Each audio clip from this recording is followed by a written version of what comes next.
Hello folks, this is Pastor Mike Hoggard, pastor of Bethel Church in Festus, Missouri, and head of prophetic research ministry with a very special edition of the Watchman video broadcast. This is actually the second part of a three-part video series that we're doing based upon Dan Brown's new book, The Lost Symbol. I happen to have a copy of it right here. I read this book from cover to cover, took a lot of notes on it, and people have been asking me what I think about it. Well, I think it's a 500-page brochure for Freemasonry. I think it's an advertisement for Freemasonry. Now, I will admit that I've been studying these things, knowing where Dan Brown was going for a long time. I've been studying these things for several years. And so most of the things that he wrote about in his book didn't catch me off guard, kind of like they did with the Da Vinci Code. So I've been studying this stuff for a while, and I'll tell you that there's a lot of things in here that we tried to uncover in the first video called Freemasonry Symbols Revealed. This one, we're going to deal with the structure and the architecture of Washington, D.C., because that's where the story takes place. We learned in the first video that Masons speak in symbols, and that goes all the way back to Genesis chapter 11, and we'll look at that here in just a little bit. But I want you to kind of get this idea about mystery religions, because I think this whole concept of a mystery religion and the reality that there are secret groups, there are secret cults, there are religions that operate in secret. In fact, I will go ahead and say that I think that every religion in the world, other than true Bible Christianity, is a mystery religion. There's always something about it that most people are never going to know, and they're not going to know because it's concealed from them on purpose.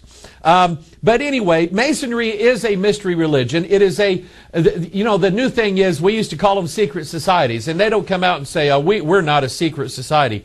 We're a society with secrets.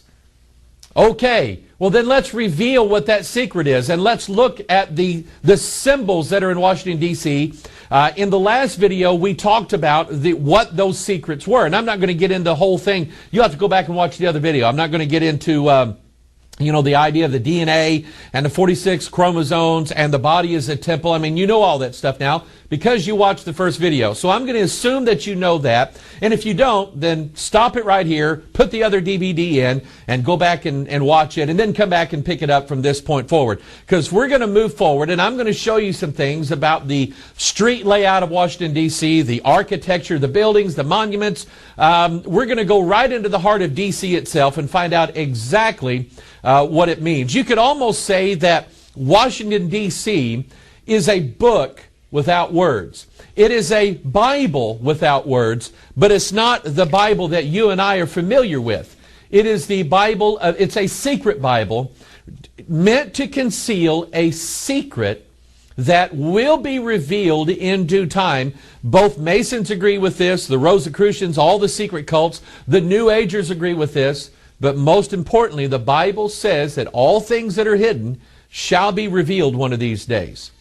By their very definition, Freemasons are builders. They are the offspring of the old stonemasons who built all the big buildings in Europe and the cathedrals in Europe and things like that.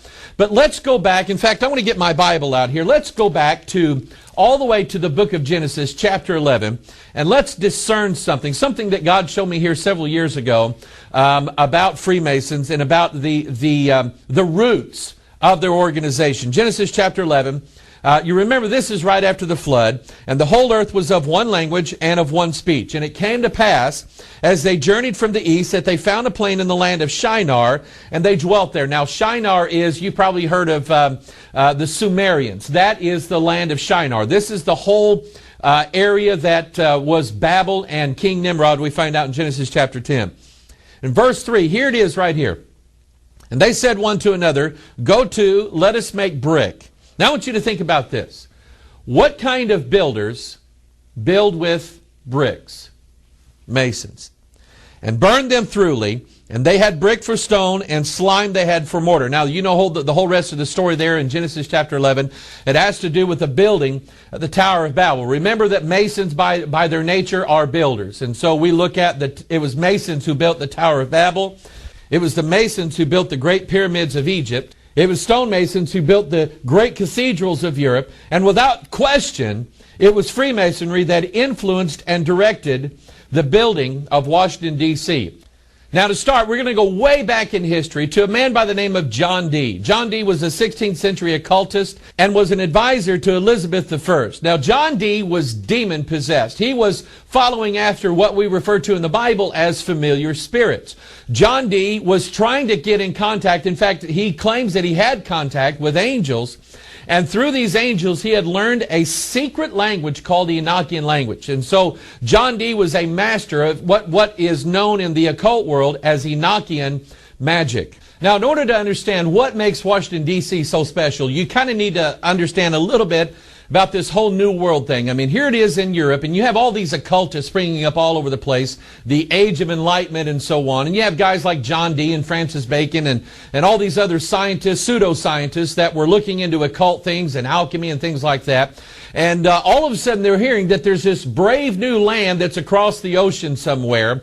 It was Francis Bacon, who was a disciple of John Dee, who decided that this was going to be what he referred to as a new Atlantis. Now Atlantis was this old myth, and I think it had everything to do with the pre-flood generations. But Atlantis was this whole utopia thing where there was this divine government ruled over by gods, and people had this advanced technology, and science was the rule of everything there, and there was a great fusion of religion and science together. So all these occultists are thinking about this, and they're looking at this new land called America, and they're thinking, you know, that's going to be our new world there. We need a new Atlantis capital city to have as this center point or the focal point of this New World Order that we know is going to come into play. Now, just take this concept New World Order and think about everything that we've learned about Freemasonry in the last video and what the agenda or what the secret that Freemasons hide. The idea that there is going to be a kingdom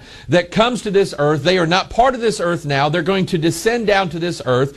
Daniel chapter 2 talks about that. And they're going to mingle themselves with the seed of men. And we'll see some of those things in the layout in the buildings of Washington, D.C. But anyway, I just kind of get this whole idea because that's what they're looking for in a city called Washington, D.C. Now, they picked this particular location, and this is things that I looked at several years ago.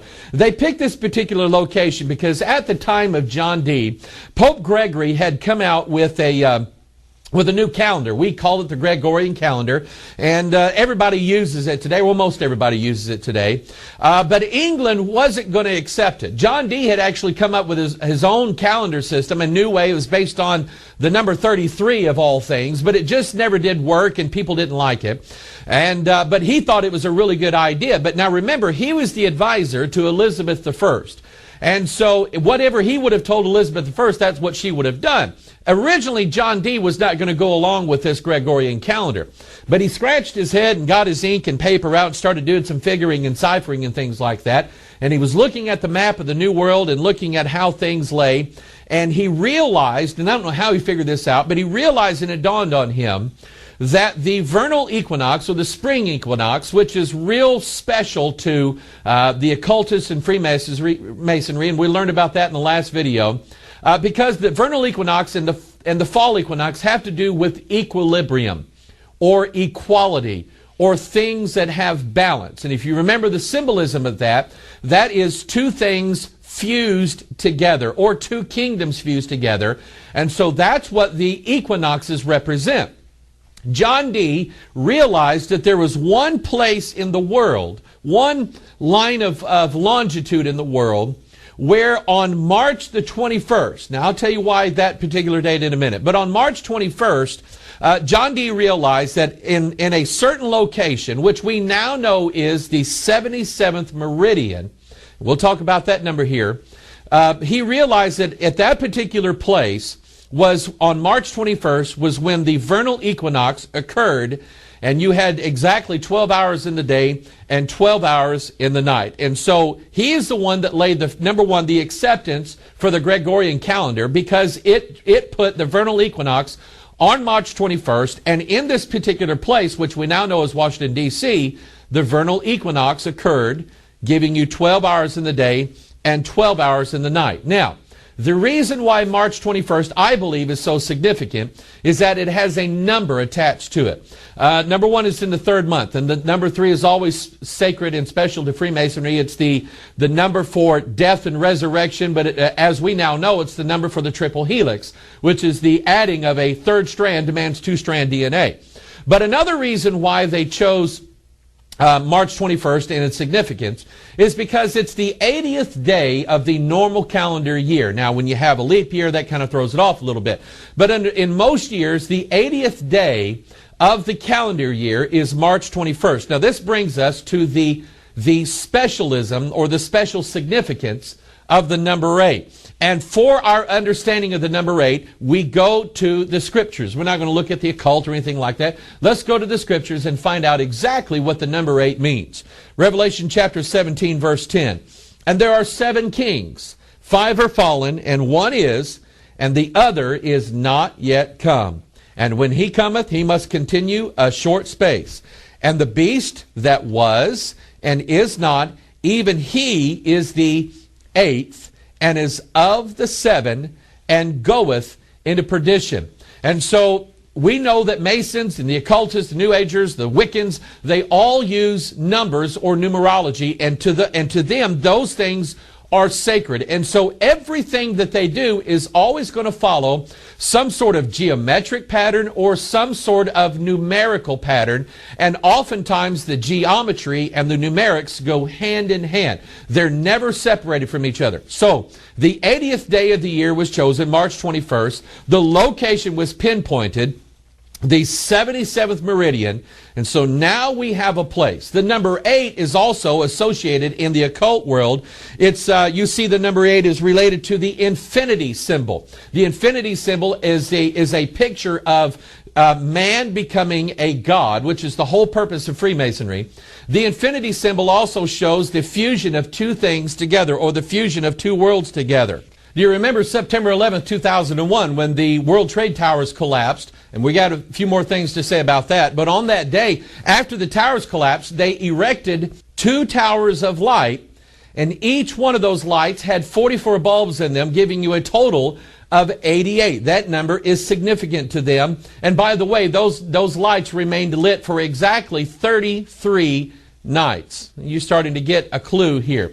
But let's talk about the number 77 and why that particular number was used. It was anticipated that the new federal city, or this new utopia, or this new Atlantis, Washington, D.C., it was anticipated that it was going to be the center point of a new prime meridian on the earth. Now this takes us back to Dan Brown's The Da Vinci Code. You remember in the Da Vinci Code, Dan Brown talked about the prime meridian, which is longitude 0, used to be in Paris, France. He called it the Rose Line because it symbolized the alleged bloodline between Jesus and Mary Magdalene. Now we know that that refers to something else. The sons of God, daughters of men, mingled together, and their offspring, which is the whole focus of the secret of Freemasonry.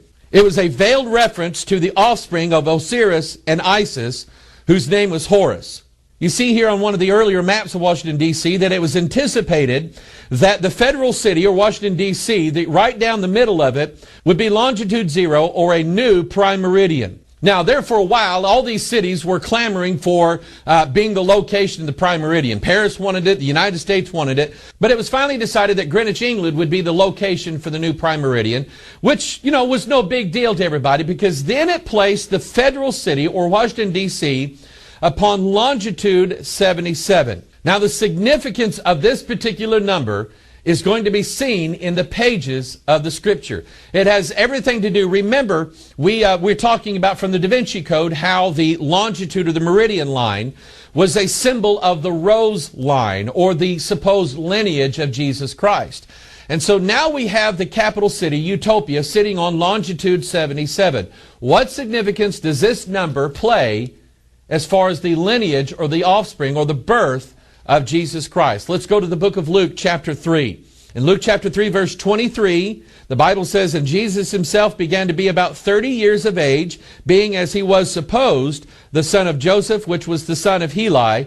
And if we move all the way down, the Bible gives a whole lineage here, and we move all the way down to Luke chapter 3, verse 38, The Bible says which was the son of Enos, which was the son of Seth, which was the son of Adam, which was the son of God. So if you do what I did, and that is you go to your Bible and you count from Jesus to God here in Luke chapter 3, you'll have a total of 77 names in the lineage that produced Jesus Christ. So I want you to get this in your mind, because that number is significant to them. So here we have the capital city, and what we're going to see in this video is all of these sculptures and images and street layouts. They all point to the dawning of a new age and a new world and the birth of a new Christ on the earth. So the number 77 being about the production or the coming of the Messiah on the earth. So here we have a utopia city built on longitude 77.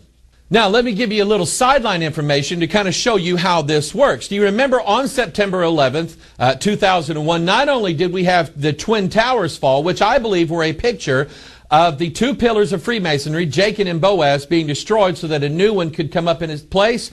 Go back to the first video and get information on that. But the Pentagon also was destroyed. Now some people say it was a plane, some say it was a missile. I don't know what it was, but I know that I know the Pentagon was the target of this particular scenario that played out on September 11th, 2001. We're going to see more about it. But do you know how tall the Pentagon building is? It's exactly 77 feet tall. Do you remember what flight it was that flew into the side of the Pentagon building? Well, it was Flight 77. In Texas, there's a highway called Highway 77. Now, this highway goes through Waco, Texas. You remember back years ago, the Branch Davidian compound that was burnt down to the ground, and David Koresh? That Branch Davidian compound was near Waco, Texas. Waco, Texas is on Highway 77. By the way, guess how old David Koresh was? He was 33 years old. Highway 77 goes northward into Dallas, Texas. In fact, Elm Street, you remember the whole thing about Dealey Plaza where John F. Kennedy was assassinated? On the 11th month, the 22nd day, let's see, that's a number 33 as well. But these three streets that make up Dealey Plaza go into what's called the Triple Underpass, and those head and intersect right at Highway 77. Highway 77 then goes northward into Oklahoma City, where you find the Alfred P. Murrah building. Alfred P. Murrah was a 33rd degree Freemason, supposedly bombed by Tim McVeigh, and Tim McVeigh was executed. Guess how old he was? He wasn't 77. He was 33 years old. Now let's look at a tale of two cities. One is called Heavenly Jerusalem. The other city is called Mystery Babylon the Great, the mother of harlots. Now these represent the two opposites that you see all the time in the scriptures. You have, and by the way, let me say this. The word city in the King James Bible is found in exactly 777 verses of the Bible. Now that's interesting because here we have a guy that we're going to talk about in the next video by the name of Aleister Crowley. Aleister Crowley happened to write a book called 777 and Other Kabbalistic Writings of Aleister Crowley. This book was all about the Kabbalah, which is about the divine man and numerology. But, let's hook the train back up again and let's talk about these two cities for a minute. Let's get a biblical explanation of them both. First, let's talk about Heavenly Jerusalem, which that's where I want to be one of these days. Revelation chapter 21, verses 1 through 3. And I saw a new heaven and a new earth. The opposite of that would be a new world order. For the first heaven and the first earth were passed away, and there was no more sea. And I, John, saw the holy city, New Jerusalem, coming down from God out of heaven, prepared as a bride adorned for her husband. And I heard a great voice out of heaven saying, Behold, the tabernacle of God is with men, and he will dwell with them, and they shall be his people, and God himself shall be with them and be their God. Now this verse shows you that God already has a plan for man's eternity. And that is that at some point, and we believe that after the millennial reign of Christ occurs, that God is going to create a new heaven and a new earth. And now heaven and earth are going to be joined together or bridged together without sin. It will be the utopia that all these occultists keep wanting. But heaven and earth will be joined together by a new city called New Jerusalem. It is pictured as a beautiful bride adorned for her husband, a virgin bride who is prepared for the great wedding of Christ and his church. And what a glory that's going to be. But then we have another city that would be its exact opposite. Heavenly Jerusalem comes from heaven down to earth, and it's a virgin bride. This other city called Babel is a harlot city that seeks to go from earth to heaven. Let's look at Genesis chapter 10 to find the builder of this new city. Genesis chapter 10 verse 8, and Cush begat Nimrod. Remember, Cush was of the cursed lineage of Ham. He began to be a mighty one in the earth. Some say that he was actually a giant. He was a mighty hunter before the Lord, wherefore it is said, even as Nimrod, the mighty hunter before the Lord. And the beginning of his kingdom was Babel, and Erech, and Akkad, and Calneh in the land of Shinar. So if you've heard a lot of stories about the Sumerians and about some of these things about giants and the Anunnaki and all this stuff, which you ought not believe. You ought to just believe the biblical account of it and you'll be okay. But Nimrod was the one who established the first kingdoms on the earth. And he built a town or a city called Babel. Then we go back to Genesis chapter 11. Let's look at this verse again. And they said one to another, go to, let us make brick and burn them thoroughly. And they had brick for stone and slime they had for mortar. And they said, go to, let us build us a city and a tower whose top may reach unto heaven. And let us make a name, lest we be scattered abroad upon the face of the whole earth. So remember, God has a city that descends from heaven down to earth. God himself is going to bridge the gap between he and mankind. Mankind, however, led by Lucifer, has a different plan. That is not to let God descend down, but to try to elevate man upward. And so they're going to build a tower, a city and a tower whose top may reach into heaven. That plan is still in existence today. Here is a graphic of an artist's depiction of the Tower of Babel. And here is a photograph of the European Union Parliament building. It is the new Tower of Babel. Now, what we're going to focus on in this video is the fact that I believe that Washington, D.C. was intended to be the capital city, not just of America, but of a new world order. And remember, what better place to build a new world order than in the new world? So here this new land was chosen, and this street was laid out. Now you look at an aerial picture or a map of Washington, D.C., and you see all these lines intersecting all over the place. This was because Washington, D.C. was laid out on the basis of what's called sacred geometry. Sacred geometry is one of those things, there's another term for it called geomancy. It's an effort to use divination or to send a secret message by way of locations or symbols or lines that are upon the earth. Some people refer to them as ley lines. And they believe that these lines and these buildings and these monuments all have this special significant power that will bring in or usher in a new world. It's kind of like, you remember that movie, The Field of Dreams, where, Kevin Costner kept hearing that thing in his ear, if you build it, they will come. That's kind of the concept behind Washington, D.C. Washington, D.C. was built more or less as an invitation to this new world order that is going to be established based upon Daniel's fourth kingdom mentioned in Daniel chapter 2.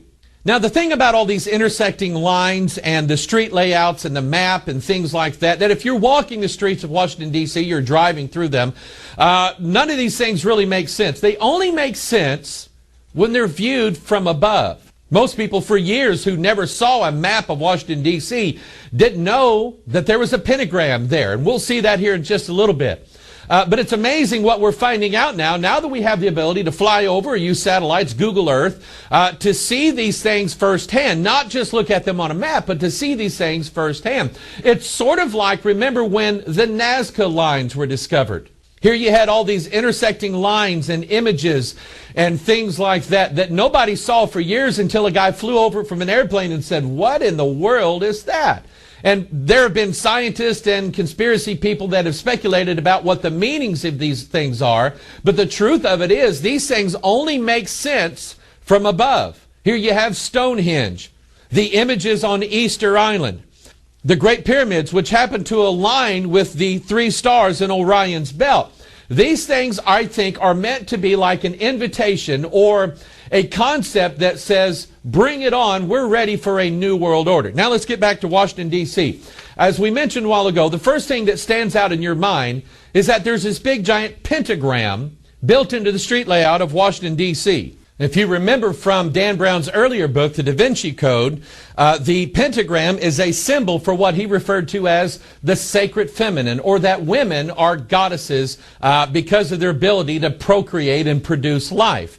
And so Dan Brown used that concept of the sacred feminine in his book, The Da Vinci Code, and he tells you, and this is actually true, that the pentagram, or the symbol of the pentagram, is based upon what's called the Venus transit. The planet Venus in our skies, which we a lot of times refer to as the morning star, but sometimes it rises in the morning, sometimes it rises in the evening. And over an 8-year period, astronomers began to realize that the planet Venus will actually draw a 5-pointed star, or a pentagram, in the sky. And like I said, it takes 8 years to do this. The interesting thing about the planet Venus, though, is that during this 8-year cycle, when it's drawing this big pentagram in the sky, is that it revolves around the sun exactly 13 times. Now, this gives us an occult connection with the city of Mystery Babylon the Great, the mother of harlots. And the reason why I'm saying that is, in your King James Bible, you will see in Revelation chapter 17 that the name of the woman, now remember, we're talking about two cities here. We're talking about heavenly Jerusalem, which is the virgin bride of Jesus Christ, and we're talking about Mystery Babylon the Great, which is a harlot woman, and she is the wife of the beast. She is riding the beast, Revelation chapter 17. But in your King James Bible, you will note that this woman has a name written on her forehead. And in all capital letters, you find the name, Mystery Babylon the Great, the mother of harlots and abominations of the earth. A 13-word title. The number 13 in the Bible has to do with the love of God. The great charity chapter in the Bible is 1 Corinthians chapter 13. The phrase love of God is mentioned 13 times in the King James Bible. But you also have, that's God's pure love. Harlot love is the exact opposite of pure love. Remember the two opposites that we're dealing with here. The number 13 is also a sacred number in the occult and in Freemasonry. In the York Rite of Freemasonry, there are 13 levels. If we look at the mural of George Washington in the Capitol Rotunda, we find that George Washington is surrounded by 13 goddesses. Those goddesses are representatives of Mystery Babylon the Great, the mother of harlots and abominations of the earth. When we look a little bit closer at this mural, we find that the image of George Washington, which we're going to talk about later, is surrounded by 72 stars or 72 pentagrams. The number 72 is a veiled reference to the pentagram. There are exactly 72 degrees in the exterior angles of a regular pentagram. And in the Kabbalah, which is Jewish mysticism, the Kabbalah is everything that God told the Israelites not to learn from the Canaanites and the Hittites, that they went ahead and learned. And they fused it together into what they knew about Jehovah, and it was the Jewish form of the mystery religion. The Kabbalah plays heavily into the concepts of Freemasonry. In the Kabbalah, there are 72 names of God. So now you understand that the number 72 is a veiled reference for the pentagram, and the pentagram itself is a symbol for, as Dan Brown pointed out, the sacred feminine, the concept of Venus, and it specifically references the morning star. In Manly Hall's book, The Secret Teachings of All Ages, he teaches you that in the Great Seal of the United States of America, the unfinished pyramid, there are exactly 72 stones in there. In the National Archives building, you remember that's where the secret map was located in the movie National Treasure. In the National Archives building, that building is surrounded by 72 pillars. Now back to this pentagram. When you look at the aerial view of the street layout of Washington, D.C., I mean, you obviously see a pentagram there. And it's been noted by some Masonic authorities that this is not really a pentagram because there's like one part of it missing. And we'll talk about that in a minute because it's very interesting what we found out about this.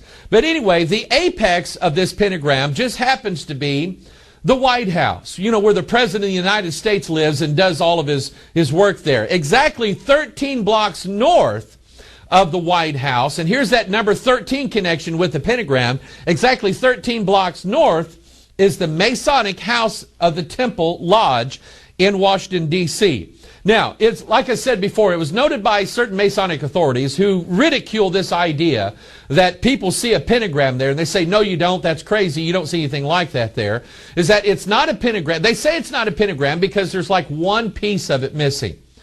Let's go back to the authorities that Dan Brown based his book, The Lost Symbol, on. One of those was Manly P. Hall, who wrote a book called The Secret Teachings of All Ages. Here's what Manly Hall said about this particular pentagram.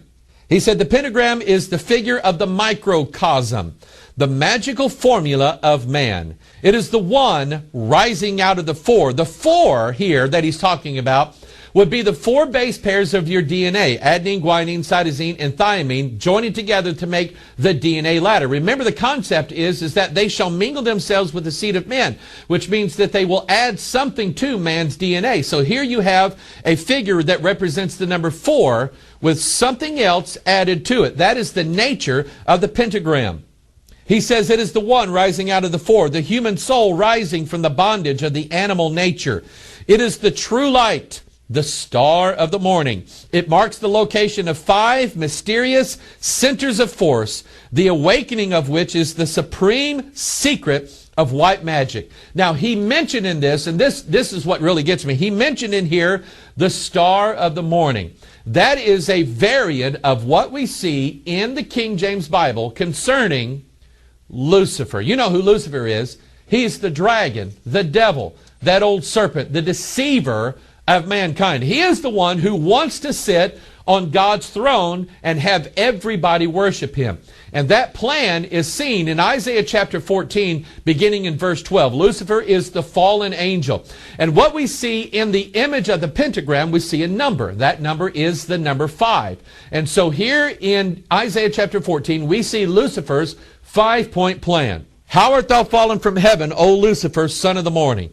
How art thou cut down to the ground, which didst weaken the nations? For thou hast said in thine heart, number 1, I will ascend into heaven. Number 2, I will exalt my throne above the stars of God. Number 3, I will sit also upon the mount of the congregation in the sides of the north. Number 4, I will ascend above the heights of the clouds. And number 5, I will be like the Most High. His plan is to ascend into heaven and sit in the throne that God currently sits on right now. That is the meaning, the real true meaning behind the pentagram. So here we have, remember our concept of 2 cities now. We have heavenly Jerusalem and we have Mystery Babylon the Great. Mystery Babylon the Great wants to ascend. She wants to rise up. Her symbol then is the pentagram because it represents the plan of Lucifer to take over the authority away from God in heaven. You remember back in Isaiah 14, it said, how art thou fallen from heaven, O Lucifer? Then we take that concept of the number 5, we go to the book of Revelation when the trumpet judgments are sounding, and we find in Revelation chapter 9, verse 1, the 5th angel sounded, and I saw a star fall from heaven unto the earth, and to him was given the key of the bottomless pit. We talked about that key in the last video. That key actually opens up the pit and releases Abaddon, Apollyon, whose name is another Jesus. That's how Paul referred to him. John referred to him as the Antichrist. And so here we have this concept in Washington, D.C. that it conceals, but it also is going to reveal the coming of a new Messiah upon the earth, the Antichrist. Now, getting back to that idea that it's not a pentagram in Washington, D.C. because there's a line missing, let's look at what Manly Hall said about that missing line. He said, the pentagram is used extensively in black magic, but when so used, its form always differs in one of 3 ways. The star may be broken at one point by not permitting the converging lines to touch. It may be inverted by having 1 point down and 2 up. Or it may be distorted by having the points of varying lengths. See, all 3 of those apply here. When used in black magic, the pentagram is called the sign of the cloven hoof, or the footprint of the devil. The star with 2 points upward is also called the goat of Mendes, because the inverted star is the same shape as a goat's head. When the upright star turns and the upper point falls to the bottom, it signifies the fall of the morning star. That is exactly what we read in the pages of the Scripture. And remember, Manly Hall is not a conspiracy. He's not Mike Hoggard. Manly Hall is sort of like the great philosopher of Freemasonic thought. I mean, this guy has a huge library of thousands upon thousands of volumes, and he knew a lot about the occult, and he knew a lot about the secret teachings, and he didn't make this stuff up. This is at the core of the idea of why there's a pentagram there. But the pentagram reveals something that I think is, of course, it goes along with Isaiah 14 and the rule of Lucifer over the universe. Lucifer is the great architect of the universe. I don't know if you knew that, but it is Lucifer. He is the god of Freemasonry. But it also has a more diabolical meaning than that. Remember the whole concept of male and female together, the fusion of opposites, the sons of God mingling with the daughters of men. Former Freemason and occultist Bill Schnablin says that the pentagram has one use only, and that is to call up the power of Satan and bring the kingdom of the devil into manifestation on the earth. Kathy Burns wrote in her Masonic and Occult Symbols this description of what the pentagram was used for in ritual magic. She says the great rite invocation specially declares that the body of the woman taking part is an altar with her womb and generative organs as its sacred focus and reveres it as such. The high priestess then lays herself down towards the altar, and her arms and her legs outstretched to form the pentagram. That concept, or the imagery of that concept, is seen in this DC comic book called Night Force. Here you see this woman who is about to take part in a sacred ritual called the Great Rite Ritual. Now, out of decency, I won't go into all the details, but basically the Great Rite Ritual is about a woman who becomes a pentagram, and then the high priest of the coven goes in and couples with her.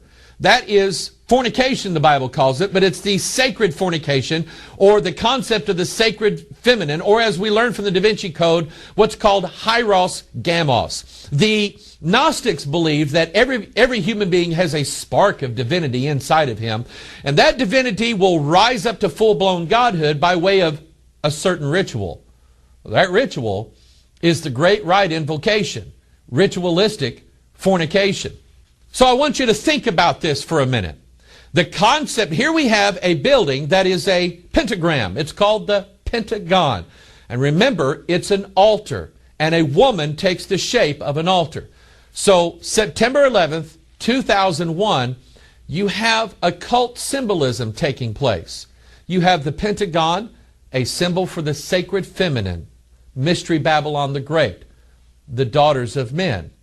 You have an airplane, Flight 77. Remember, that's about the producing of the false Christ.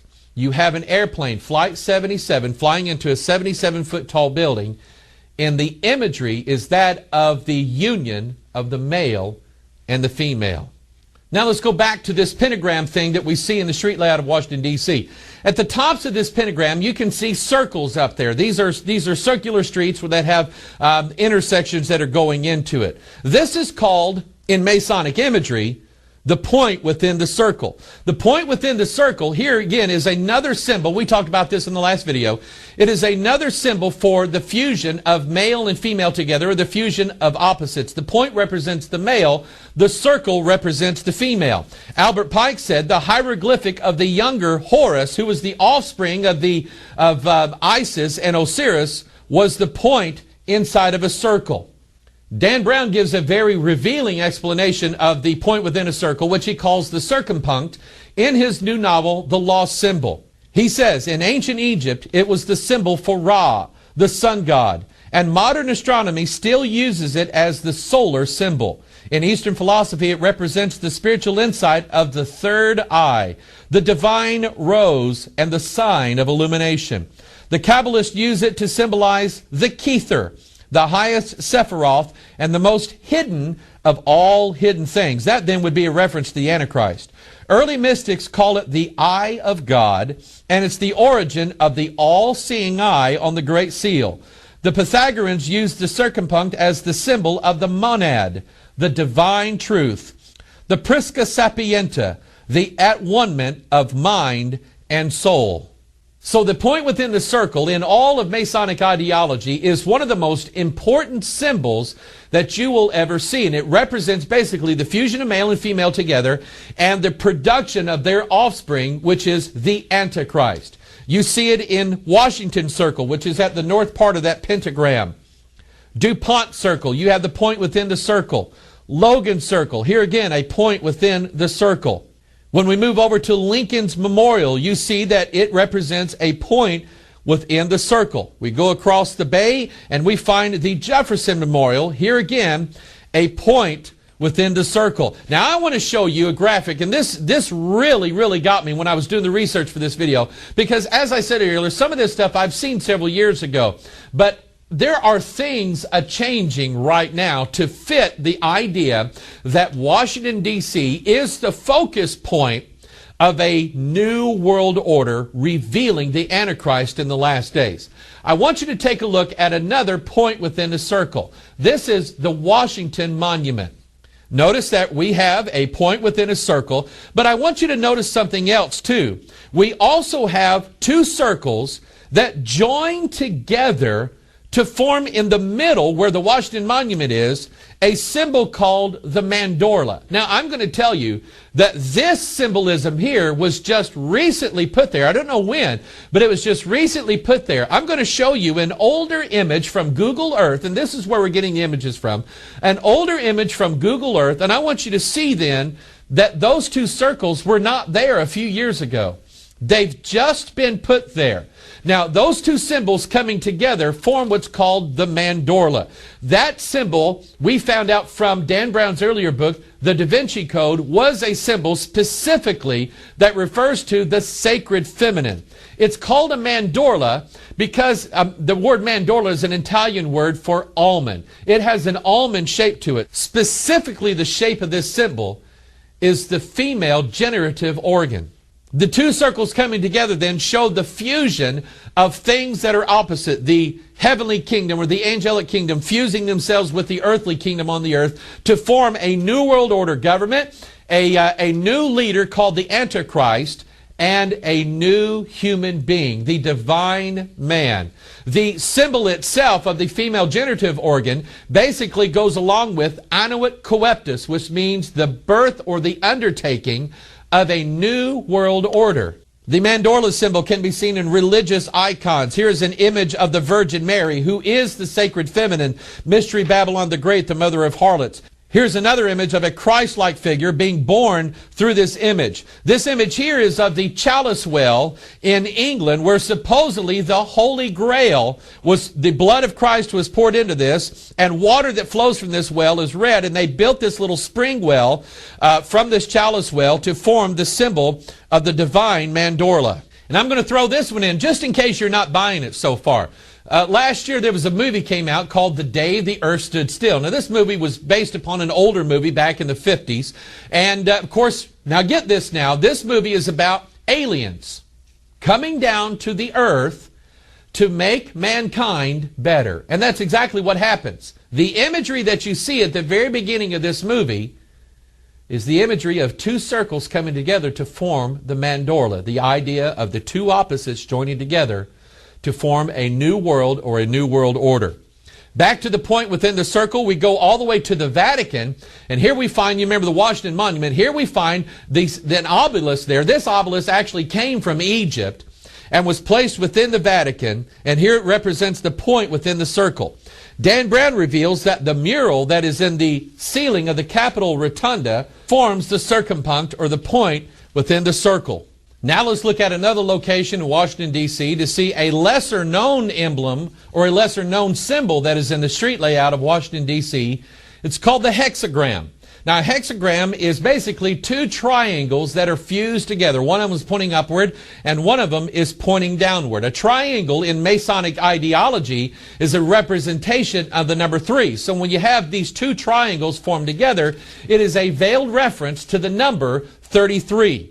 Dan Brown brought out in the law symbol that a hexagram symbol can be formed on the Great Seal of the United States of America on the back of a $1 bill. He says that when a hexagram is placed over the pyramid on the Great Seal of the United States, that the points point to letters that are in Anno et Coeptus Novus Ordo Seclorum. Those letters, when linked together, makes the word Mason. Now, I don't know if that was actually designed that way or that just happens to be that way, but I will tell you that on the other part of the Great Seal of the United States, we see 13 stars emblazoned there above the eagle's head.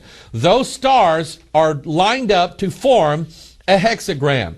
In fact, dealing with the number 13, we have 13 stars.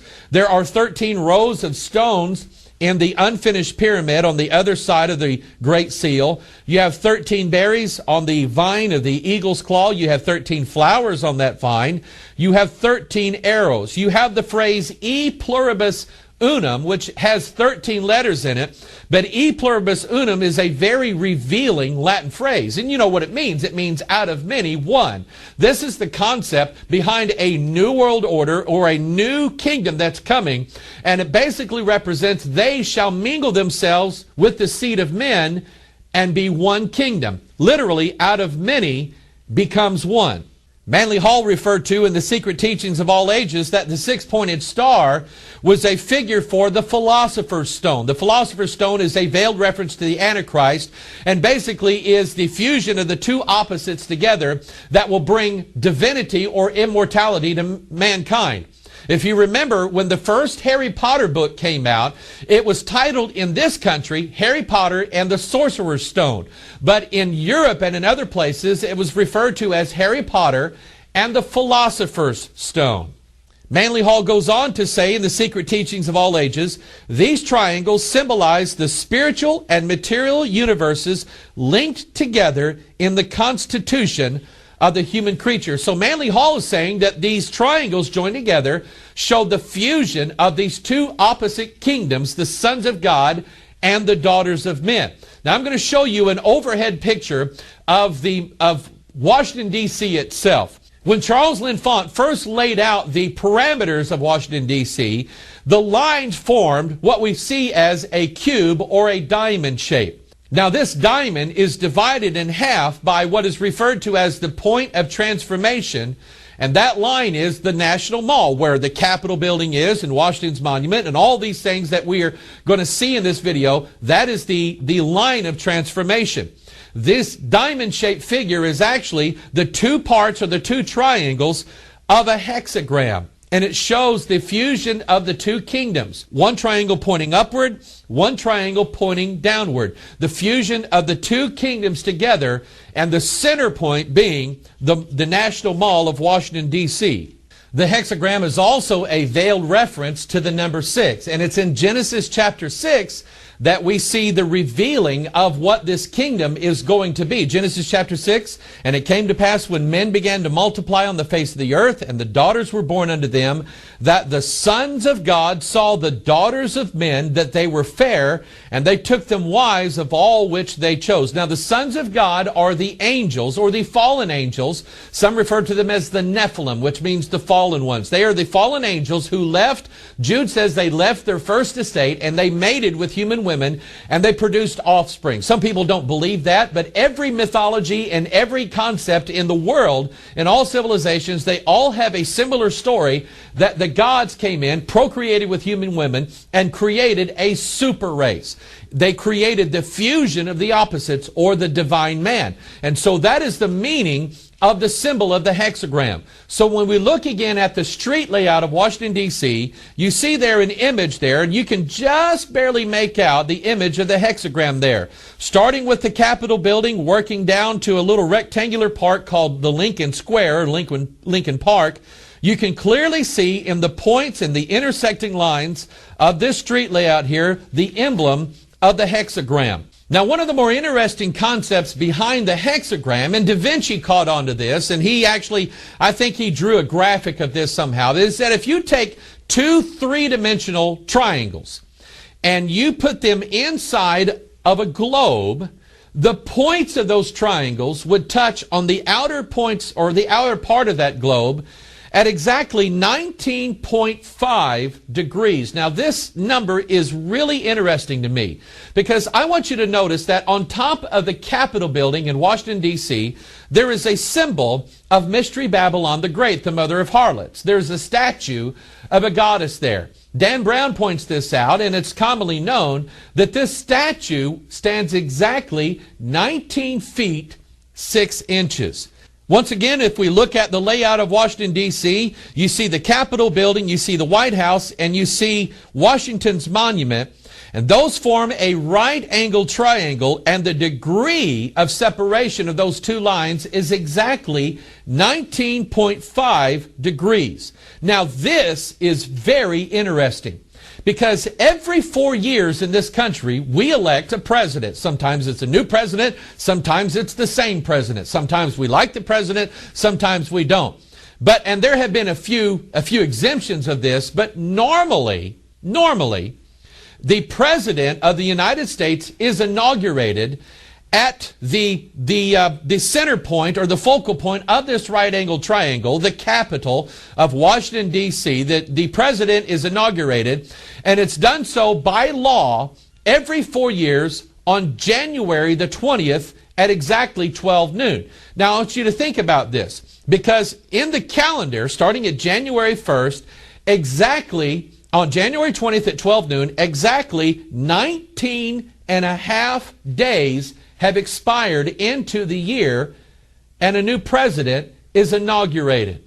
Right underneath a 19 and a half foot statue of a goddess. Now, what is the hidden meaning behind this 19.5 symbolism?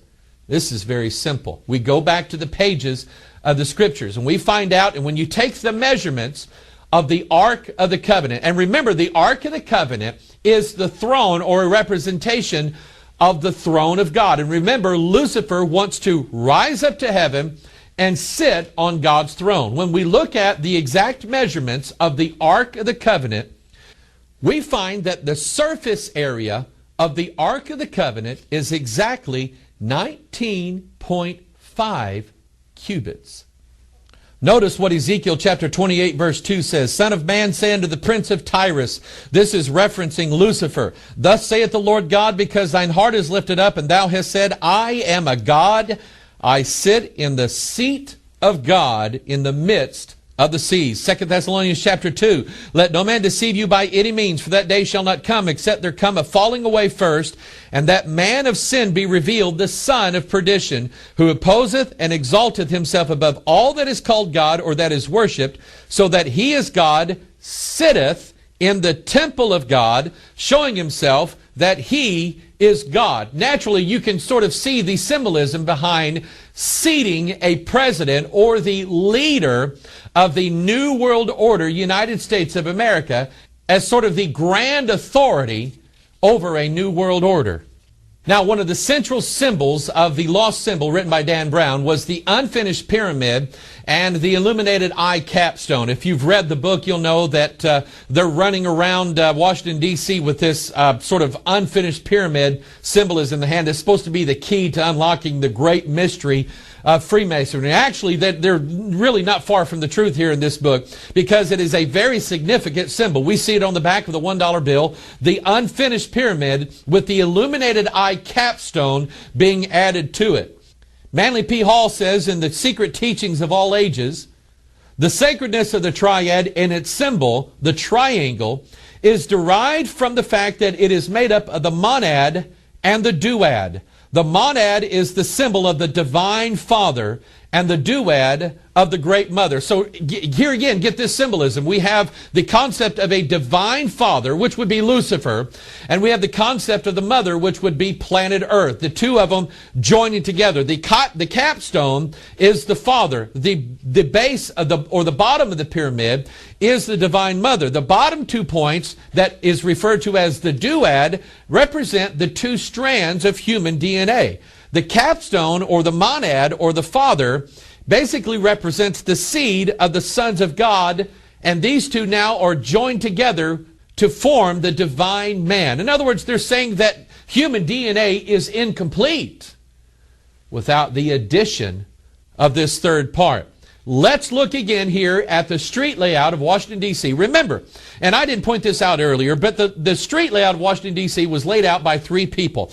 Charles L'Enfant, who we know was a Freemason, George Washington, who we know was a Freemason, and an interesting figure by the name of Benjamin Banneker. Benjamin Banneker was a very skilled, he was an African-American, but he was a very skilled astronomer, astrologer, and he was a very skilled surveyor. And these three worked together to form what we now see as the layout of Washington, D.C. So you have two Masons and an astrologer, people who believe in occult ideas and occult symbolisms, and they have put these symbols into the layout of Washington, D.C. Now I'm going to show you a graphic. We're going to turn it so that you can kind of understand where we're going here.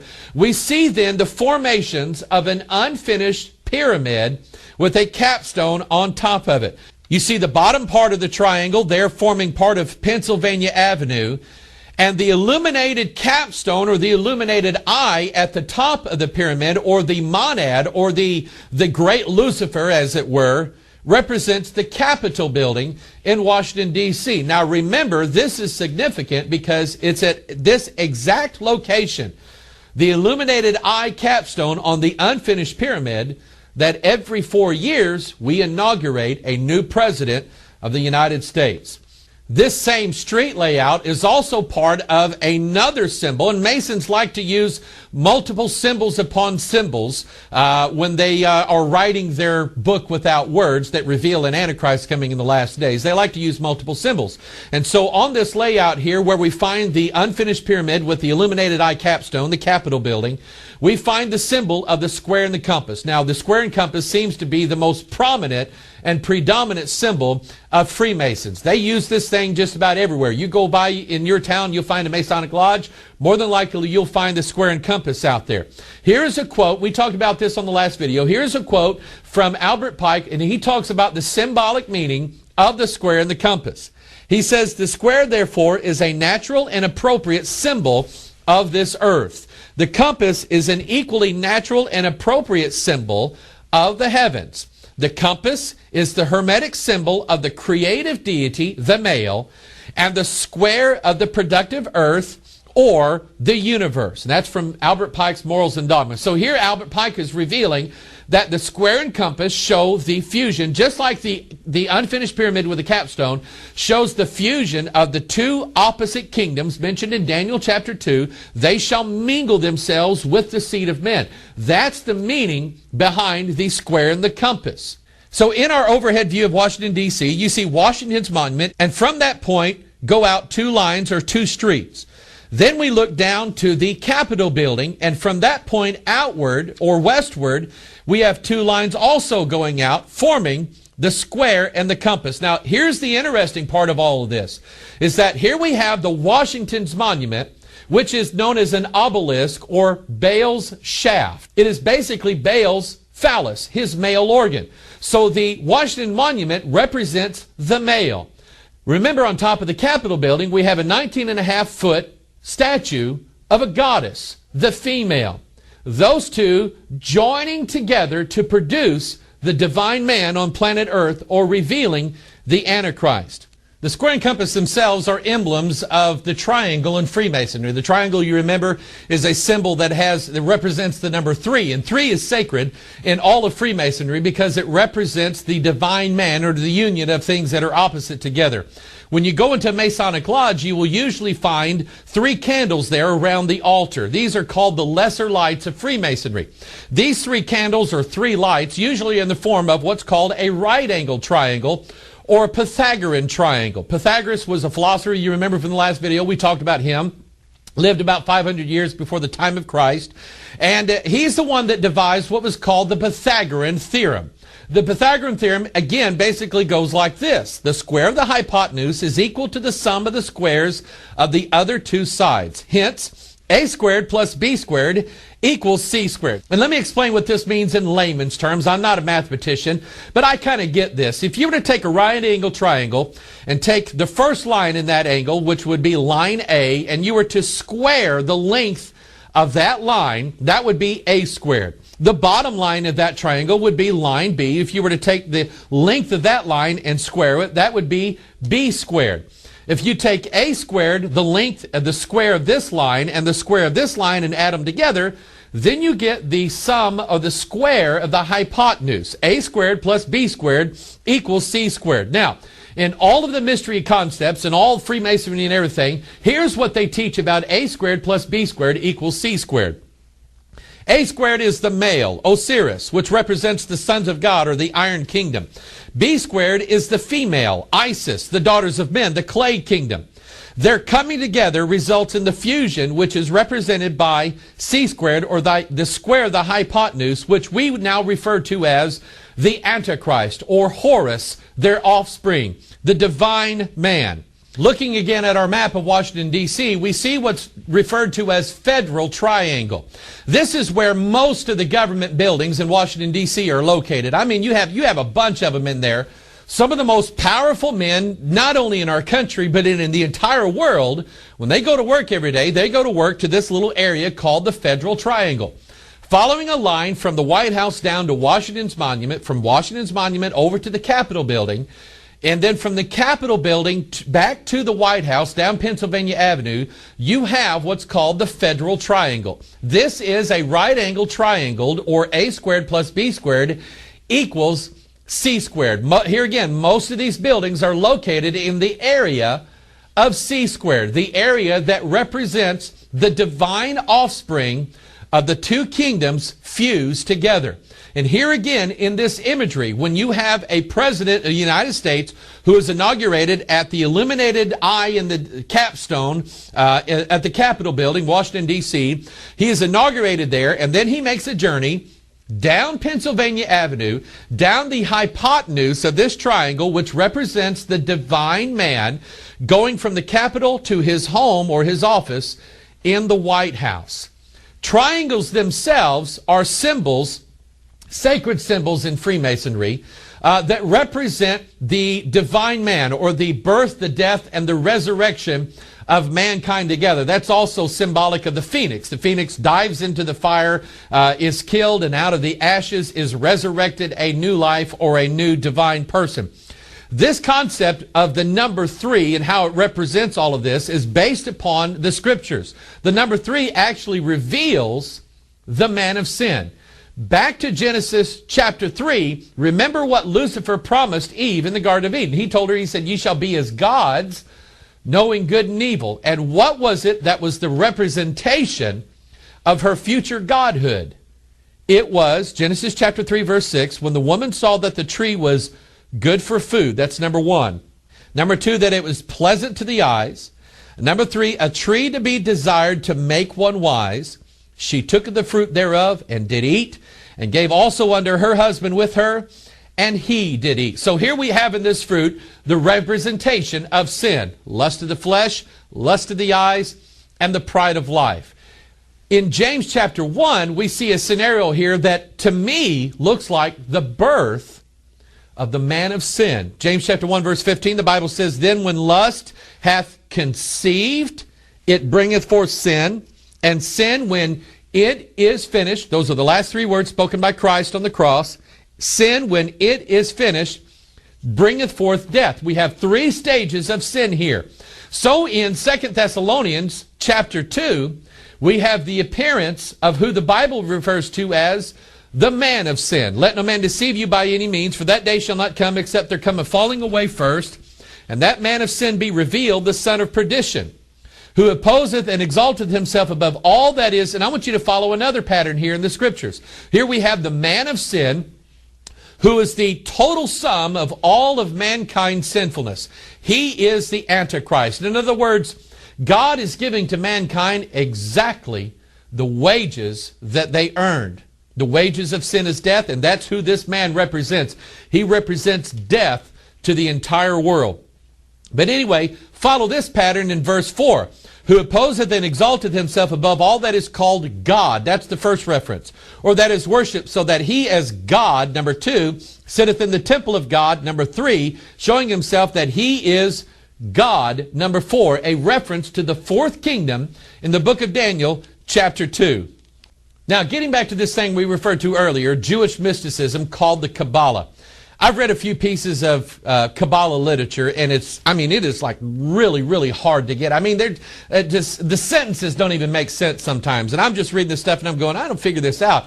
Most people spend their entire life trying to figure out principles like the Kabbalah and Freemasonry. Bill Schnabelin talked about how, he got into everything trying to receive the Holy Grail or the final illumination, and he was working himself to death to get it.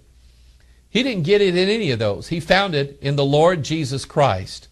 But anyway, the Kabbalah talks about the divine man, or the Adam Kadmon, they refer to it, the union of man and God together. And we already know what that means and what it symbolizes. But they have a thing called the Tree of Life. It's called the Sephiroth, and there are other names for it. But anyway, a Sephiroth, basically, if you look at this symbol and go, what in the world is this talking about? Here we have 10 circles, and they're joined together by 22 lines. Now, here's the explanation of all this. Manly Hall says that the 10 circles joined with the 22 lines form the basis of the 32 degrees of the Scottish Rite of Freemasonry. They also form what's called the divine man. Now, remember this. The 10 circles represent the 10-toed kingdom of Daniel chapter 2. We're going to look at scriptures in a minute. The 22 paths represent the 22 amino acids in our DNA that sequences the genes that make us exactly who we are. So get this imagery again. Here we have human DNA, and God says it's a book and it's perfect and we're not to add to it. And yet added to the human DNA sequence are these 10 kings, or these 10 circles that are fused together with them. And Manly Hall says that forms the 32 degrees of Freemasonry. Let's look at the scriptures and see what the scriptures say about these 10 circles. Daniel chapter 7. And after this I saw in the night visions, behold, a fourth beast, dreadful and terrible, and strong exceedingly, and it had great iron teeth. It devoured and brake in pieces, and stamped the residue with the feet of it. And it was diverse from all the beasts that were before it, and it had 10 horns. Now the iron teeth represent the iron kingdom that Daniel spoke about in Daniel chapter 2. Revelation 13, and I stood upon the sand of the sea, and saw a beast rise up out of the sea, having 7 heads and 10 horns, and upon his horns 10 crowns, and upon his heads the name of blasphemy. Those circles in the Sephirah are represented, or are called the crowns. Revelation chapter 17, verse 12, and the 10 horns which thou sawest are 10 kings, which have received no kingdom as yet, but received power as kings 1 hour with the beast. Then Daniel chapter 2, verse 42. And the toes of the feet, remember there are 10 toes, were part of iron and part of clay. So the kingdom shall be partly strong and partly broken. And whereas thou sawest iron mixed with miry clay, they shall mingle themselves with the seed of men, but they shall not cleave one to another, even as iron is not mixed with clay. So here we see the biblical account here of what these 10 circles represent. They represent the 10 kings fused together into man's DNA, his 22 amino acid sequencing that makes the genes that make up you and I, fused together to make this new divine man. This same concept is seen then in the logo of the United Nations. Here you have the logo of the United Nations, and you have 32 rectangles that are inside these concentric circles. The point inside the middle of these, or the center point inside the middle of these, would be the 33rd point representing the Antichrist. Remember in the last video we saw Ben-Hadad and these 32 kings that were coming together against God's people. That is exactly what you see in the United Nations logo. The Central Intelligence Agency uses a symbol that is similar to this. It is the symbol of the rose compass. A rose compass typically has 32 points in it. The CIA has this symbol, and notice here that the former director of the CIA, George Herbert Walker Bush, who used to be a member of the Skull and Bone Society, stands in the center point of this rose compass, which represents the 33rd point. Now, I don't believe that George Herbert Walker Bush is the Antichrist, but you see the imagery here. The rose compass was revealed in Dan Brown's previous book, The Da Vinci Code, as a symbol for the rose line, or the fusion of what he said, Jesus and Mary Magdalene, which we now know to be a veiled allegory of the sons of God mingling themselves with the daughters of men and producing a divine race of supermen on the earth. The rose compass on maps refers to that. You typically have a rose compass. You typically have 32 points going into the 32 cardinal directions on planet Earth. And the interesting part about all this is that usually on the north part of most rose compasses on a map, especially older maps, is a symbol called the fleur-de-lis, which is a symbol for the triple helix, or the three-strand DNA. Now, the interesting thing about this is that it's always on the north, and the north is the precise location, according to the Scripture, of the coming of this fourth kingdom. Jeremiah chapter 1, Then the Lord said unto me, Out of the north an evil shall break forth upon all the inhabitants of the land.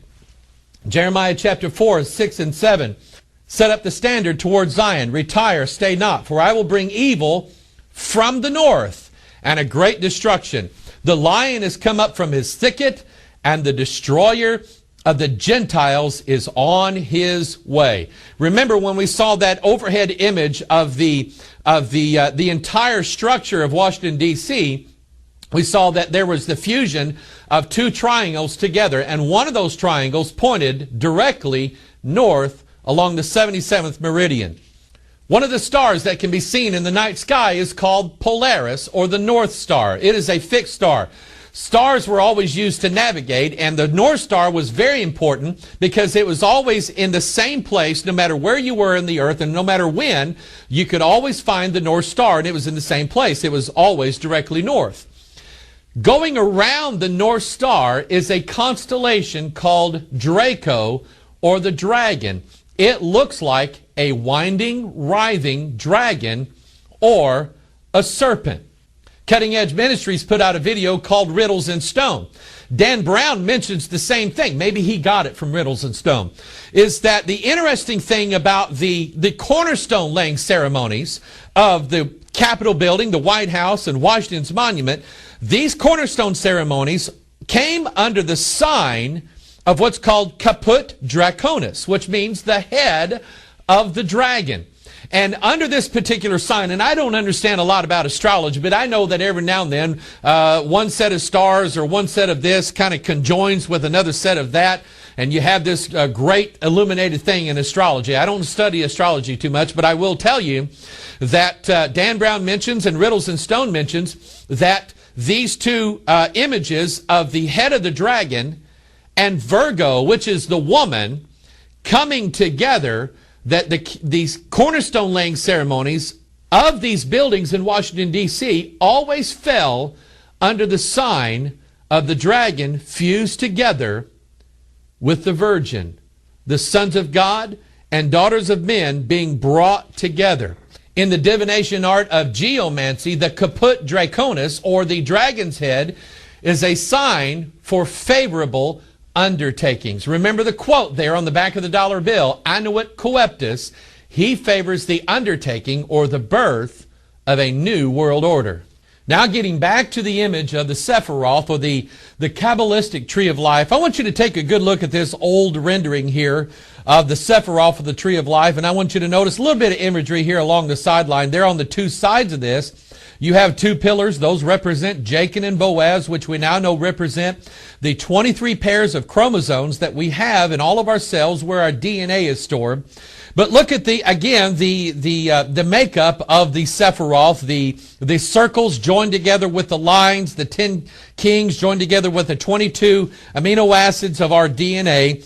Take a look then at this overhead view of the National Mall area of Washington, D.C. Down on the bottom there, this is the bottom, going from the bottom to the top, is going from east to west. There on the bottom, you have a rectangular shape. That is Lincoln Square or Lincoln Park, and I'll show you some imagery there in just a few minutes. Going westward, then you have the Capitol. Going up then toward, down the National Mall, you have the Jefferson Memorial, you have the White House, you have the Lincoln Memorial, and then between the Lincoln Memorial and the Washington Monument, you have the newly built World War II monument. If we were to overlay the Sephiroth on top of these points, you will find that the street layout of Washington, D.C. forms precisely the Sephiroth or the Kabbalah tree of life. The idea that the two kingdoms are going to be fused together is recorded for us right in the street layout of Washington, D.C. Now let's go down to the ground a little bit, and intermingled with all of these street layouts and these concentric circles and these corresponding lines, a lot of these places are marked. A lot of the buildings, a lot of the locations that we've seen already are marked with statuary. I mean, it just seems like Washington, D.C. has more statues than the Vatican.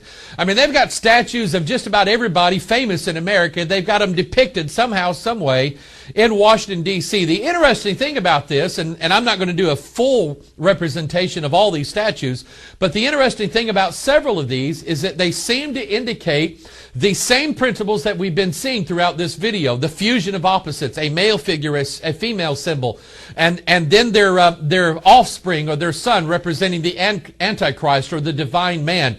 The two kingdoms fused together. In the statue of James Buchanan, you have a male god on one side and a female statue on the other, with James Buchanan right in the middle of them.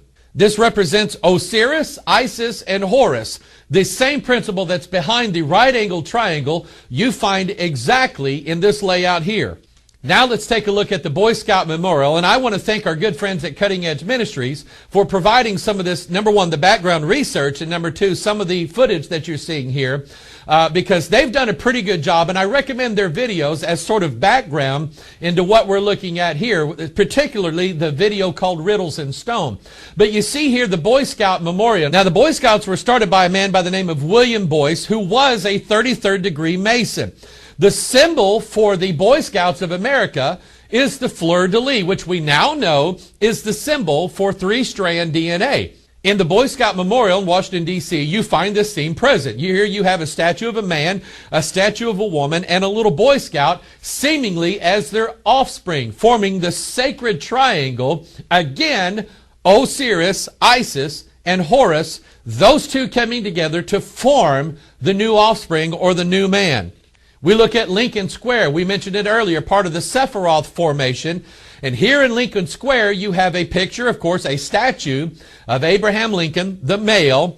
You have a statue on the opposite end of a woman, here showing the fusion of the male and the female together.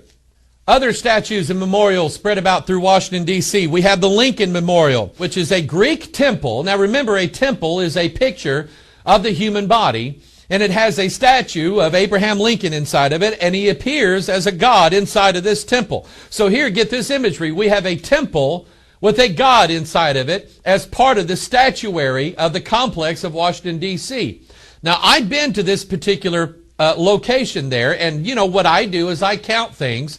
And I had a friend with me, and we started from the reflection pool, which we'll talk about in a minute, walking up the steps to the Lincoln Memorial. It's exactly 46 steps up there. That's the exact number of chromosomes that we have where our DNA is stored. Then we move across the pond to Jefferson Memorial. This was designed after Jefferson's own design. The image of it is that of a Roman pantheon. A pantheon, the two words there, pan and theon, which is basically theos, is the idea that this temple is a temple for all of the gods. That's why you have the word pan there. So a pantheon is a temple where all of the gods dwell. Here again, think about this. The temple being a picture of the human body, and it is the dwelling place of the gods. There's like another term for this. It's called demon possession. But here again in the Jefferson Memorial, we see the dwelling place of all the gods, or the fusion together of the gods in the human body joining together. That's an image of Daniel's fourth kingdom in Daniel chapter 2. Often around these monuments, you see what's called a reflecting pool. Notice the imagery here, Washington's monument being reflected inside the pool. Now, this is meant to be the concept of As above, so below. We talked about that concept in the last video.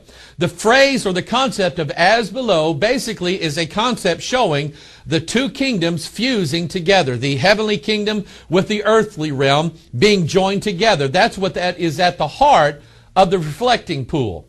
There is a pagan practice that corresponds with this called scrying. It is the practice of gazing into a mirror or gazing into a pool of water or sometimes a pool of mercury in order to make contact with the gods. That is the same principle that you have in the reflecting pool, as above, so below. Now, going along with this same concept of as above, so below, you remember we talked about in the last video how that Dan Brown had put into the story that the villain of the lost symbol, a person by the name of Moloch, which was the god of, killing your babies in the Old Testament. Anyway, this villain called Moloch had taken the grand master of the worshipful master of the House of the Temple Lodge in Washington, D.C., a guy named Peter Solomon. That's just a made-up name. Anyway, took and cut his hand off, and he made his hands make the symbol of as above, so below. He took this hand and he placed it right in the rotunda of the Capitol building in Washington, D.C. The fingers were pointed up. Dan Brown makes this big deal about this. The fingers were pointing up to a mural that's on top of the Capitol Dome in Washington, D.C. That mural happens to be called the Apotheosis of Washington. Now, here's an interesting thing about the phrase apotheosis. Remember, everything that we've seen before is that Freemasonry and the symbols of Freemasonry always point you to the divining of mankind, or making a mankind into a god. The phrase apotheosis means turning a man into a god. And so when you look at the mural of the apotheosis, you have George Washington now being deified after his death.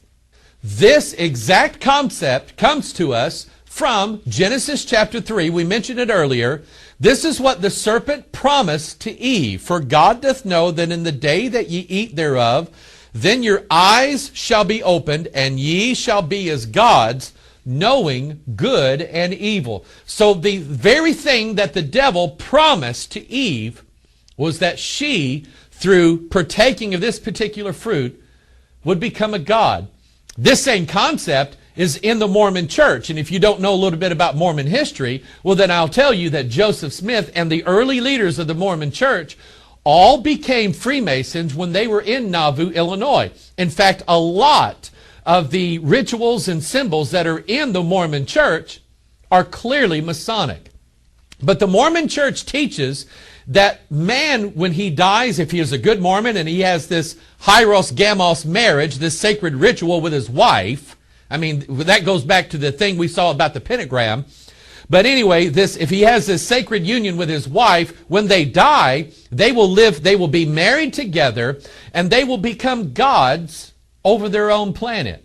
This is exactly the same lie that Lucifer promised to Eve in the Garden of Eden. And if you remember from earlier works that we've done in our video, DNA, Jesus Christ, DNA, and the Holy Bible, and the Mother of All Secrets, you will see that in Genesis chapter 3, in your King James Bible, the exact number of words that Lucifer spoke to Eve in the Garden of Eden was 46. That's the exact same number of chromosomes that you have where all of your DNA is stored. Getting back to this mural, the Apotheosis of Washington, you see here, we're going to flip it around a little bit so you can see that Washington is surrounded by 13 goddesses. Remember, that's Mystery Babylon the Great, the mother of harlots. They're holding a banner that says E pluribus unum. Now, we sort of adopted that as the whole theme of our country. You know, all these people from all over the world coming into the United States of America. And all those sounds real good, but the real meaning of E pluribus unum, out of many, one, is this fusion of the two kingdoms that are opposite each other in Daniel chapter 2. That Daniel's fourth kingdom fusing themselves with the seed of men. Then we see George Washington there, robed as a god there, surrounded by his celestial virgins and all of these other gods that are surrounding him there.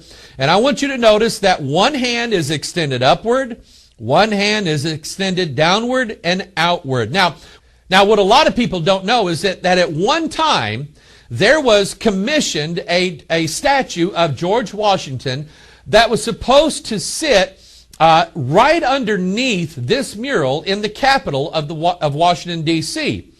It again followed that theme of the apotheosis of George Washington. And here he is, this statue, which was moved because some people thought it was indecent to have a president of the United States cloaked in a robe, half naked. But here you see George Washington making the same hand gestures, as above, so below. So the symbolism here of a statue of George Washington on the floor of the rotunda, and then the mural of George Washington up in the sky, was meant to symbolize as above, so below. But a more curious element of the gestures that Washington is making, both in this statue and in the mural in the rotunda, is that they mirror exactly the image of the god of the Knights Templar called Baphomet. Baphomet is the fusion of opposites. He is male and female together. He is part man and part beast together. He is light and darkness fused together. One hand points up, one hand points down. And you see there the symbol. He has male and female parts on his body. And you see, of course, also there the symbol of DNA. Now let's look outside of the Capitol building. The Capitol of the United States of America is probably one of the most recognized symbols, not only in this country, but in the entire world. A lot of times you'll be watching newscasts, and when they're doing a story about politics in Washington, generally they will show you an image of some kind of the Capitol building of Washington, D.C. Most people don't know the nature of why this building was designed the way it was. We've already seen with Lincoln's Memorial and Jefferson's Memorial that they were modeled after early temples. Well, the Capitol building is no different. The Capitol building, or at least the top part that you see there with the columns, that was designed to represent the temple of the goddess Vesta. The Temple of Vesta was the home of, you've probably heard of, the Vestal Virgins. They were the forerunners of nuns in the Roman Catholic Church. The goddess Vesta was the goddess of the hearth and fire. Now, something that you don't see, and I caught on to this when I was doing the research for this, is that I noticed that in most renditions of the Temple of Vesta, they were pretty much most noted by the circular structure, and especially the columns or the pillars that supported it. What we see in the Capitol building, however, is slightly different. We see not only the circular structure of the outer part of the building, but we see a massive dome sitting on top of it. That dome, according to Manly Hall, represents the human skull.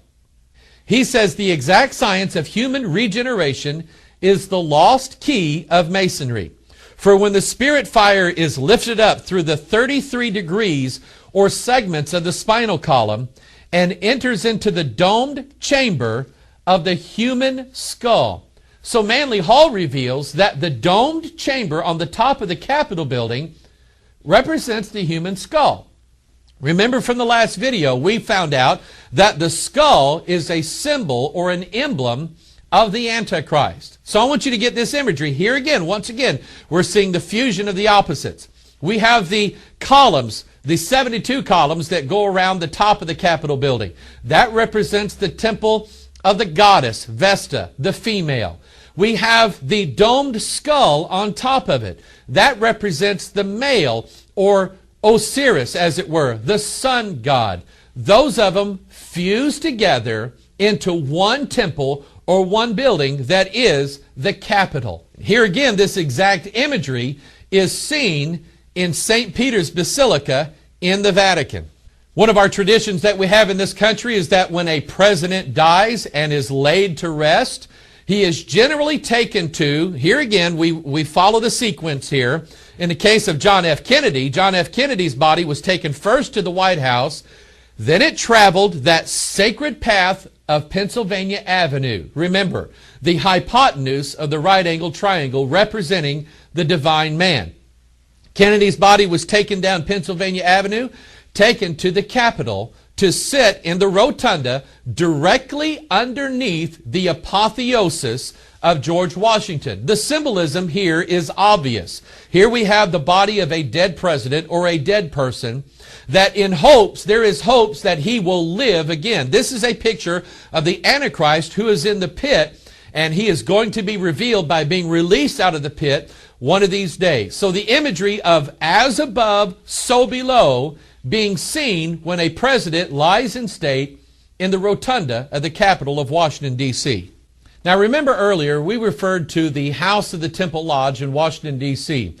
This is the headquarters for the southern jurisdiction of the Scottish Rite of Freemasonry. Its location is exactly on the 77th meridian. Now remember, that number and that line of longitude represents the birth or the revealing of the Antichrist. Its street address is 1733 16th Street. There's that number 33 again. And it lies exactly 13 blocks north of the White House. Remember, the number 13 symbolizes the name written on Mystery Babylon's forehead, Mystery Babylon the Great, the mother of harlots and abominations of the earth. Outside of the House of the Temple Lodge are two sphinxes. These are meant to represent the two pillars of Freemasonry, or the two pillars in Solomon's temple, Jachin and Boaz. Remember, Jachin and Boaz are 23 cubits tall. They represent the 46 chromosomes where our DNA is stored. Remember also that Hiram Abiff, upon realizing that he was going to be murdered, hid the lost word of Freemasonry, or the secrets of building the temple, inside of Jachin and Boaz. These two pillars of Jachin and Boaz are figured as sphinxes, which is a fusion of man and beast together. This most sacred lodge to Freemasons in America is referred to as a temple. Remember, the temple is a picture of the human body. In fact, on the outside door of this lodge, it says, Masonry builds its temples in the hearts of mankind. It is surrounded by 33 columns, each one of them 33 feet tall. The building itself was designed to model one of the seven wonders of the ancient world, the mausoleum of Halicarnassus. It is a step pyramid on top of a Greek temple. It is also a picture of a triangle sitting on top of a square that we see in the mason's apron. Albert Pike says that the pyramid represents the heavenly realm, and the Greek temple below represents the earthly realm, or the female.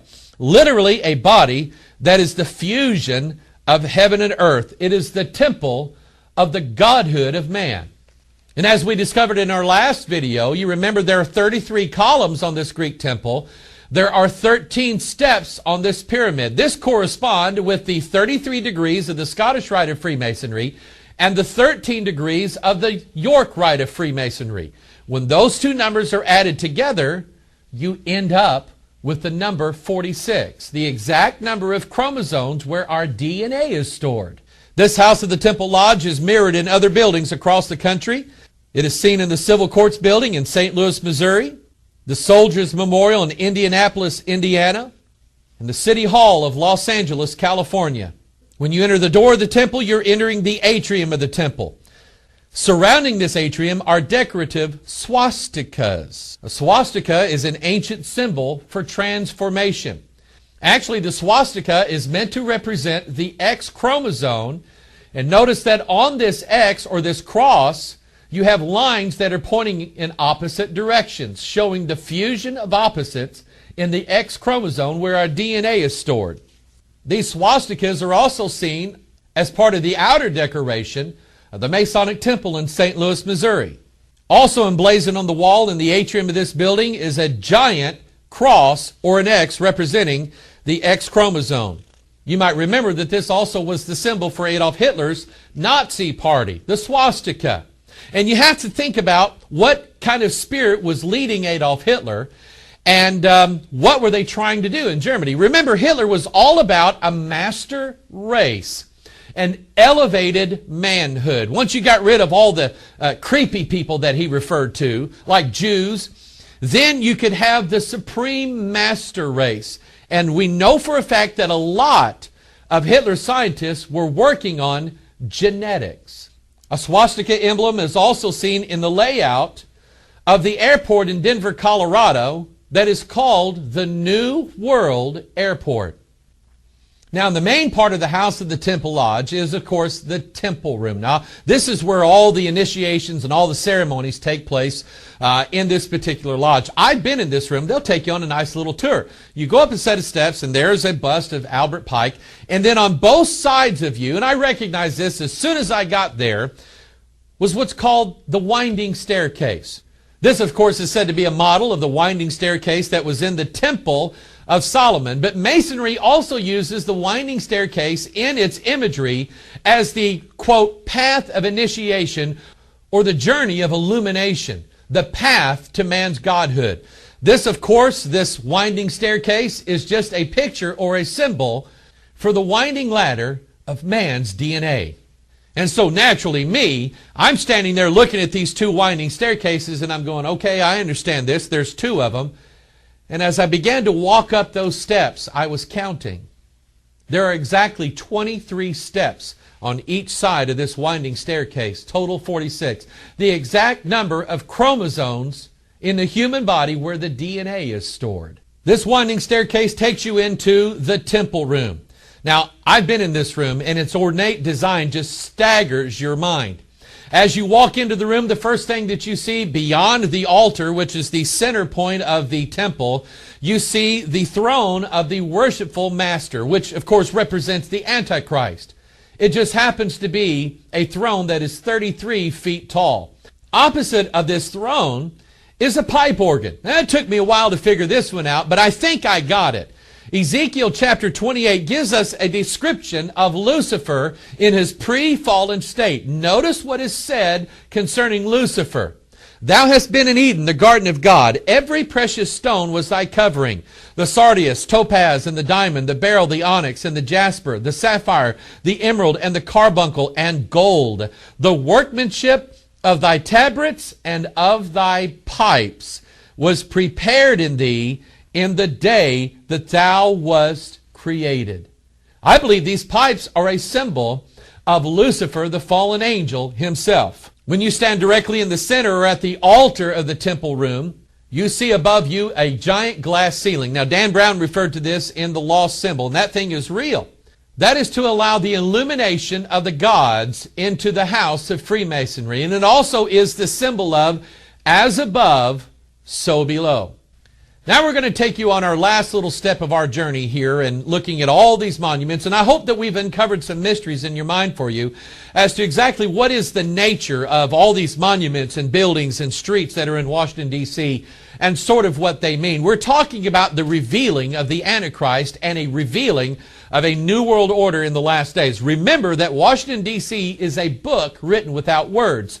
It's written in symbols. When you know the key to the symbols, sort of like the Rosetta Stone to Egyptian hieroglyphics, when you know the key, then you can unlock all the symbols. And this is what we're going to do with Washington's monument. Of course, you remember it's a giant obelisk, which basically represents Baal's shaft. It is a phallus symbol. It is a symbol for the male.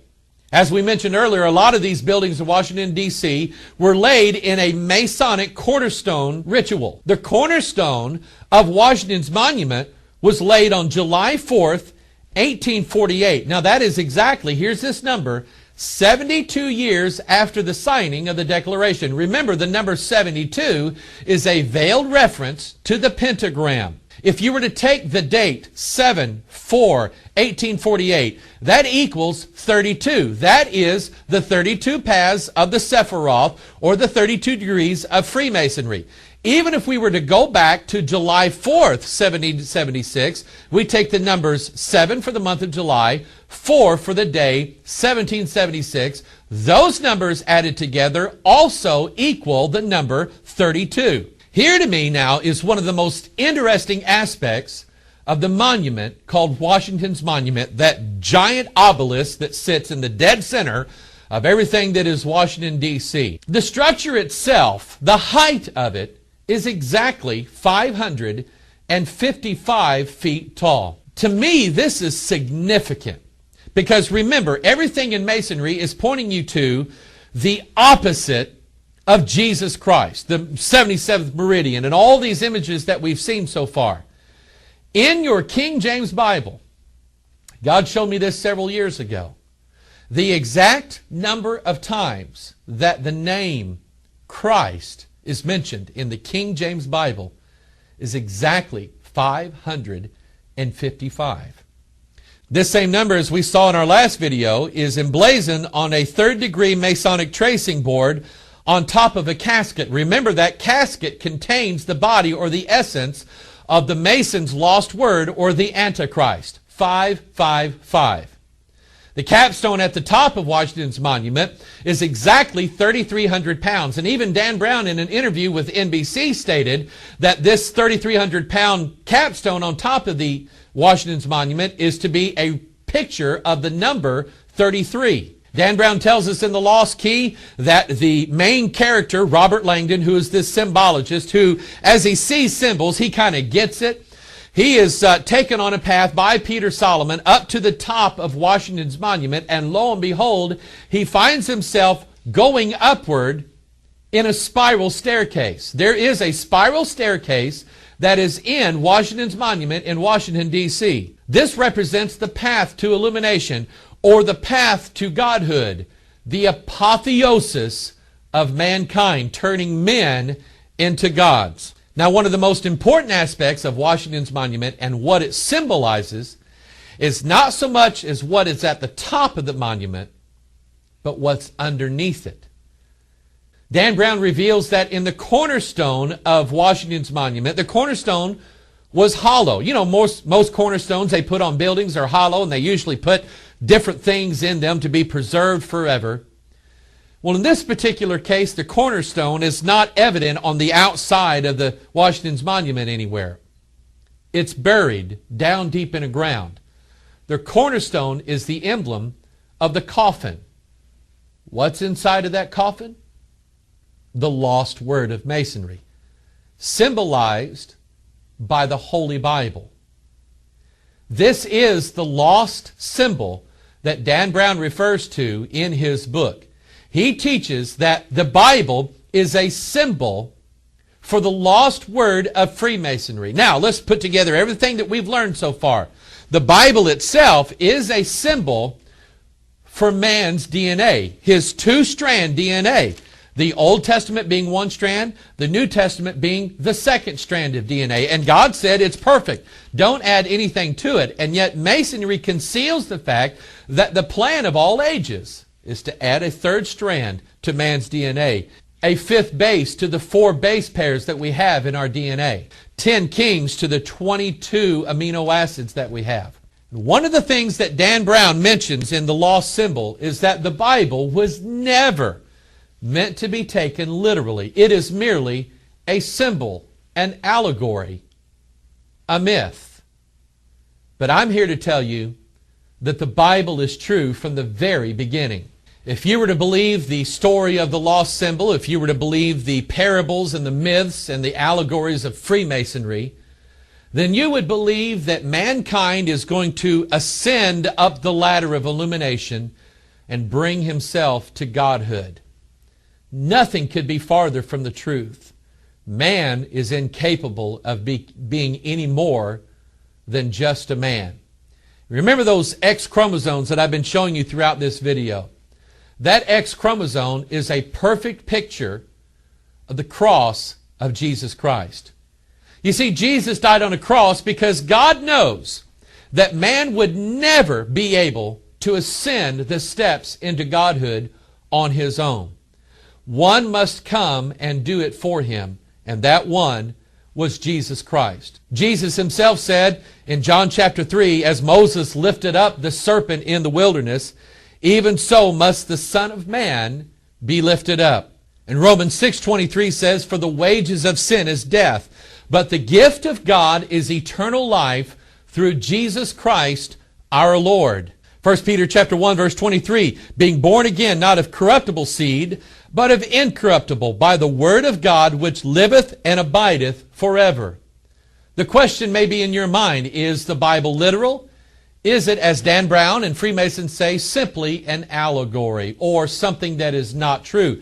You have to decide whether you're going to believe the Bible is to be the truth of the Word of God, or is to be a bunch of stories and myths and fables about how we can elevate ourselves. And this goes back to the beginning, what we talked about the two cities. Washington, D.C. represents the city that is on the earth, the Tower of Babel, Babylon itself, Mystery Babylon the Great, the mother of harlots and abominations of the earth. However, God has a better way. His city, heavenly Jerusalem, descends down from heaven to bridge the gap between sinful man and a sinless God. And that is only accomplished through the cross of Jesus Christ. Keep these things in mind. If you want to study Freemasonry, study Freemasonry. But if you want to look at the